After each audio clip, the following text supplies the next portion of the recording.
ରହିବ। ଅନ୍ୟ ରାଜ୍ୟର ନାରୀମାନ ଘରର ଚାରି କାନ୍ଥ ଭିତରେ ବନ୍ଦୀ ରହୁଥିବା ବେଳେ ଆମ କଳିଙ୍ଗ ମାଟିରେ ନାରୀ ଶକ୍ତି ଏ ଜାତିର ଗର୍ବ ଗୌରବକୁ କେମିତି ବିମଣ୍ଡିତ କରିଛି ଏ କଥା ଇତିହାସ ଚିରକାଳ ମନେ ରଖିଥିବ। ଆମେ ଝିଅମାନେ ଗୋଟେ ନୌବାହିନୀ ଗଠନ କରୁଛୁ ବାବା। ଯଦି କୌଣସି ଶତ୍ରୁ ଜଳପଥ ଦେଇ ଆମ ରାଜ୍ୟକୁ ଆକ୍ରମଣ କରିବ ତାହେଲେ ଆମେ ତାକୁ ପରାଜିତ କରିବୁ। ଶତ୍ରୁ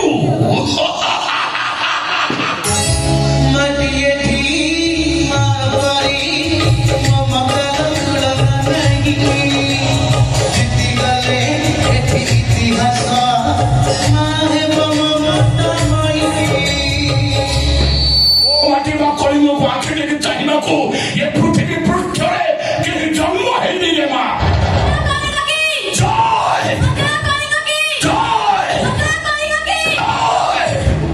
ତଥାପି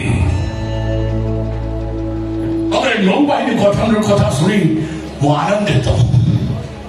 କଳିଙ୍ଗର ବିରାଧୀ ବୀରବର ସମ୍ରାଟ ଆଦିତ୍ୟ ଐରିକନ୍ ଜନ୍ମମାଡ଼ିଲ।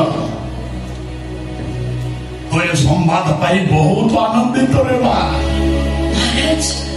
ମହାରାଜ କଥା ଜାଣିସାରିଛନ୍ତି? ଗୁପ୍ତଚର ସମ୍ବାଦ ଦେଇ ସାରିଛି। ମହାରାଜ ଏ କଥା ମତେ ବି ପଚାରି ସାରିଛନ୍ତି। ଖାଲି ସେତିକି ନୁହଁ, ଯୁବରାଜ ଶିଳାଦିତ୍ୟଙ୍କୁ ରାଜା ଐରିକନ୍ ଆଦେଶ କରିଛନ୍ତି କି? ଆଦେଶ କରିଛନ୍ତି କି? କୁହ ବାବା କୁହ, କଣ ଆଦେଶ କରିଛନ୍ତି କୁହ। ନୌକାରେ ଜଳ ଭାଗରେ ଶତ୍ରୁ ସହିତ କେମିତି କୌଶଳରେ ଯୁଦ୍ଧ କରାଯାଏ ସେ ସବୁ ଯୁବରାଜ ଶିଳାଦିତ୍ୟ ମୋ ଝିଅ କାରୁବାକୁଠୁ ଶିକ୍ଷା ଗ୍ରହଣ କରିବେ।